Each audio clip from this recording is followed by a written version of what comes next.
Submetido a julgamento nessa data, o colendo Conselho de Sentença reconheceu que o réu Lindenberg Alves Fernandes praticou o crime de homicídio qualificado pelo motivo torpe e recurso que dificultou a defesa da vítima Eloá Cristina Pimentel da Silva. O crime de homicídio tentado qualificado pelo motivo torpe e recurso que dificultou a defesa da vítima Nayara Rodrigues da Silva. O crime de homicídio qualificado tentado, vítima Atos Antônio Valeriano. 5 crimes de cárcere privado e 4 crimes de disparo de arma de fogo. Passa a dosar a pena. O julgador deve, ao individualizar a pena, examinar com acuidade todos os elementos que dizem respeito ao fato e ao criminoso, obedecidos e sopesados todos os critérios estabelecidos no artigo 59 do Código Penal, para aplicar de forma justa e equilibrada a reprimenda que seja proporcionalmente necessária e suficiente para a reprovação do crime. Deve o magistrado, atrelado à regra de majoração da pena, aumentá-la até o montante que considerar correto, tendo em vista as circunstâncias peculiares de cada caso, desde que o faça fundamentadamente e dentro dos parâmetros legais. A sociedade atualmente espera que o juiz se liberte do fetichismo da pena mínima, de modo a ajustar o quantum da sanção e a sua modalidade de acordo com a culpabilidade, os antecedentes, a conduta social, a personalidade do agente, os motivos, as circunstâncias do crime e bem como o comportamento da vítima. Pois bem, todas as condutas incriminadas atribuídas ao réu e reconhecidas pelo egrégio Conselho de Sentença incidem no mesmo juízo de reprovabilidade. Portanto, impõe-se uma única apreciação sobre as circunstâncias judiciais enunciadas no artigo 59 do Código Penal, evitando-se assim repetições desnecessárias. As circunstâncias judiciais do artigo 59 do Código Penal não são totalmente favoráveis ao acusado, razão pela qual a pena base de cada crime será fixada acima do mínimo legal. Com efeito, a personalidade e conduta social apresentadas pelo acusado, bem como as circunstâncias e consequências dos crimes, demonstram conduta que extrapola o dolo normal previsto nos tipos penais, diferenciando-se dos demais casos similares, o que reclama reação severa, proporcional e seguramente eficaz. Essa aferição encontra guarida no princípio da individualização da pena e deve ser realizada em cada caso concreto. Os crimes praticados atingiram o grau máximo de censurabilidade que a violação da lei penal pode atingir.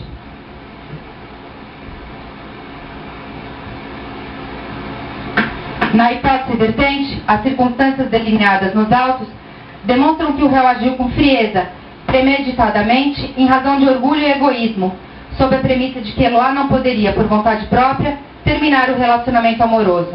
Tal estado de espírito do agente constituiu a força que determinou a sua ação. E, nesse contexto, envolveu não apenas tal vítima, mas também Nayara, Iago e Vitor, amigos que a acompanhavam na data em que o acusado invadiu o apartamento. Durante o cárcere privado, as vítimas, desarmadas e indefesas, permaneceram subjugadas pelo agente sob intensa pressão psicológica, a par de agressão física contra todos perpetradas. Durante a barbárie, o réu deu-se ao trabalho de, por telefone, dar entrevistas a apresentadores de televisão, reforçando assim seu comportamento audacioso e frieza assustadores. Lindenberg Alves Fernandes chegou a pendurar uma camiseta de time de futebol na janela da residência invadida. Não posso olvidar, nesse contexto, as consequências no tocante aos familiares das vítimas. Durante o cárcere privado, a angústia dos familiares, mormente de Eloá e Nayara, que por mais tempo permaneceram subjugadas pelo réu, que demonstrava constante oscilação emocional, agressividade, atingiu um patamar insuportável diante da iminência de morte, tendo por ápice os disparos que foram a causa da morte de Eloá e das lesões sofridas por Nayara. E depois dos fatos, as vítimas Nayara, Vitor e Iago sofreram alterações nas atividades rotineiras, além de terem de submeter a tratamentos psicológicos e psiquiátricos. Ainda, além de eliminar a vida de uma jovem de 15 anos de idade e de quase matar Nayara e o bravo policial militar Atos Antônio Valeriano, o réu causou enorme transtorno para a comunidade e para o próprio Estado, que mobilizou o grande aparato policial para tentar demovê-lo de sua bárbara e cruel intenção criminosa. Os crimes tiveram enorme repercussão social e causaram grande comoção na população, estarrecida pelos dias de horror e pânico que o réu propiciou às indefesas vítimas.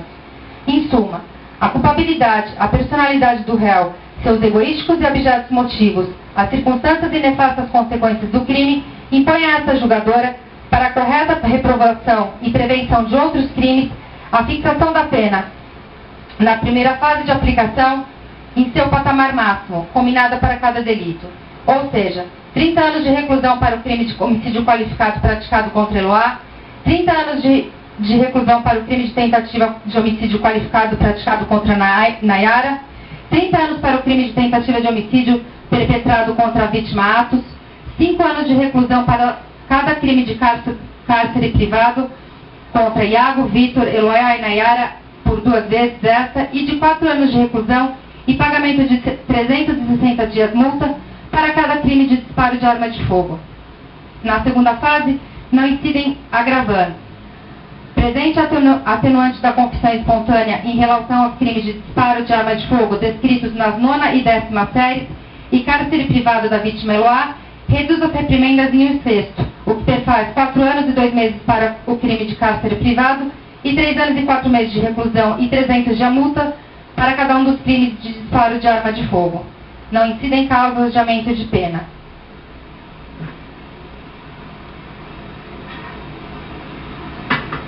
Reconhecida a tentativa de homicídio contra Nayara, reduz a pena no patamar mínimo de 1/3, tendo em vista o laudo pericial juntado a folhas 678 e 679 e a necessidade de futura intervenção cirúrgica para a reconstrução dos ossos da face, concretizando-a em 20 anos de reclusão. Em relação à tentativa de homicídio contra o policial militar Atos, aplica a redução máxima de 2/3, uma vez que a vítima não sofreu lesão corporal, o que perfaz 10 anos de reclusão. Os crimes foram praticados nos moldes do artigo 69 do Código Penal. Constatado que o réu agiu com desígnios autônomos, almejando dolosamente a produção de todos os resultados, voltados individual e autonomamente contra cada vítima, afasta-se qualquer das figuras aglutinadoras das penas, artigos 70 e 71 do Código Penal, e reconhecendo-se o concurso material de crimes previsto no artigo 69 do Código Penal. Somadas, as penas totalizam 98 anos e 10 meses de reclusão e pagamento de 320 dias multa, o unitário no mínimo legal. Para o início de cumprimento da pena privativa de liberdade, fixa o regime inicialmente fechado e incidem os artigos 33, parágrafo 2º, alineado do Código Penal, artigos 1º, inciso 1º e 2º, parágrafo 1º, ambos da Lei 8.072/1990, em relação aos crimes dolosos contra a vida. É, ademais, o único adequado à concepção das finalidades da sanção penal, consideradas as circunstâncias em que os crimes foram praticados, que bem demonstram ousadia, periculosidade do agente e personalidade inteiramente avessa aos preceitos que presidem a convivência social, bem como as consequências de suas condutas. As ações, nos modos em que reconhecidas pelo Conselho de Sentença, denotam personalidade agressiva, menosprezo pela integridade corporal, psicológica e pela própria vida das vítimas, o que exige pronta resposta penal. Como fundamento, na primeira etapa da dosimetria da pena, as circunstâncias judiciais são totalmente desfavoráveis ao réu. Parágrafo 3º do artigo 33 do Código Penal. E por tais razões, não é possível a substituição da pena privativa de liberdade por restritiva de direito ou a concessão de sursi, diante do quanto fixado e da ausência dos requisitos subjetivos previstos nos incisos 3º do artigo 44 e 2º do artigo 77, ambos do Código Penal. Saliento ainda a vedação prevista no artigo 69, parágrafo 1º do Código Penal, bem como que as benesses implicariam incentivo à reiteração das condutas de impunidade. Em face da decisão resultante da vontade soberana dos senhores jurados, julgo procedente a pretensão punitiva do Estado para condenar Lindenberg e Alves Fernandes, qualificado nos autos, como incurso nas sanções do artigo 121, parágrafo 2º, inciso 1º e 4, vítima Eloá, artigo 121, parágrafo 2º, inciso 1 e 4, acumulado com o artigo 14, inciso 2º, vítima Nayara, artigo 121, parágrafo 2º, inciso 5º, acumulado com o artigo 14, inciso 2º, vítima Atos, artigo 148, parágrafo 1º, inciso 4, por 5 vezes, vítimas Eloá, Vitor, Iago e Nayara, esta por 2 vezes, todos do Código Penal, e artigo 15, caput da Lei 10.826/2003, por 4 vezes, a pena de 98 anos e 10 meses de reclusão e pagamento de 1.320 dias multa no valor unitário mínimo legal. O réu foi preso em flagrante, encontrando-se detido até então. Nenhum sentido faria, pois, que após a condenação viesse a ser solto, sobretudo quando os motivos que ensejaram o decreto da custódia cautelar, artigo 312 do Código de Processo Penal, foram ainda mais reforçados pelo Tribunal do Júri, cuja decisão é soberana. Denego a ele, assim, o direito de recorrer em liberdade. Recomende-se o réu na prisão em que se encontra recolhido. Após o trânsito julgado, lance-se o nome do réu no rol de culpados. No mais, tendo em vista a exibição em sessão plenária de colete à prova de balas, fato consignado em ata, artefato sujeito à regulamentação legal específica, e em não sendo exibida documentação relativa a tal instrumento, remeta-se cópia da ata da sessão plenária ao Ministério Público para a ciência quanto ao ocorrido. Ainda, também, durante os debates, na presença de todas as partes do público, a defensora do réu, doutora Ana Lúcia Frade, de forma jocosa, irônica e respeitosa, aconselhou um membro do Poder Judiciário a voltar a estudar, fato exaustivamente divulgado pelos meios de comunicação. Nesses termos, considerando a prática em tese de crime contra a honra e o disposto no parágrafo único do artigo 145 do Código Penal, determina a extração de cópias da presente decisão e remessa ao Ministério Público Local para providências eventualmente cabíveis da espécie. Decisão publicada hoje, neste plenário do Tribunal Júri desta cidade, às 19 horas e 52 minutos, saindo os presentes intimados, custas na forma da lei. Registre-se, cumpra-se e comunique-se. Uma boa noite a todos e fiquem com Deus. Excelência, pela ordem.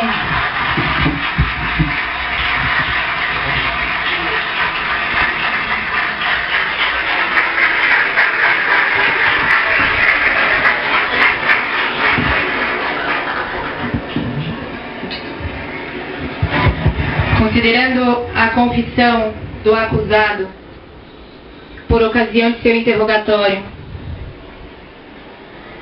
quanto à aquisição e porte de arma de fogo há pelo menos 20 dias antes dos fatos abrangidos pelo presente feito criminal, vírgula, não possuindo ele autorização para tanto, vírgula, e tendo em tese cometido crime autônomo de porte ilegal de arma de fogo, previsto pelo artigo 14 da Lei 10.826 de 2003, vírgula, requer extração de cópias das principais peças do processo, vírgula, encaminhando-se ao Ministério Público Local para a adoção das medidas cabíveis.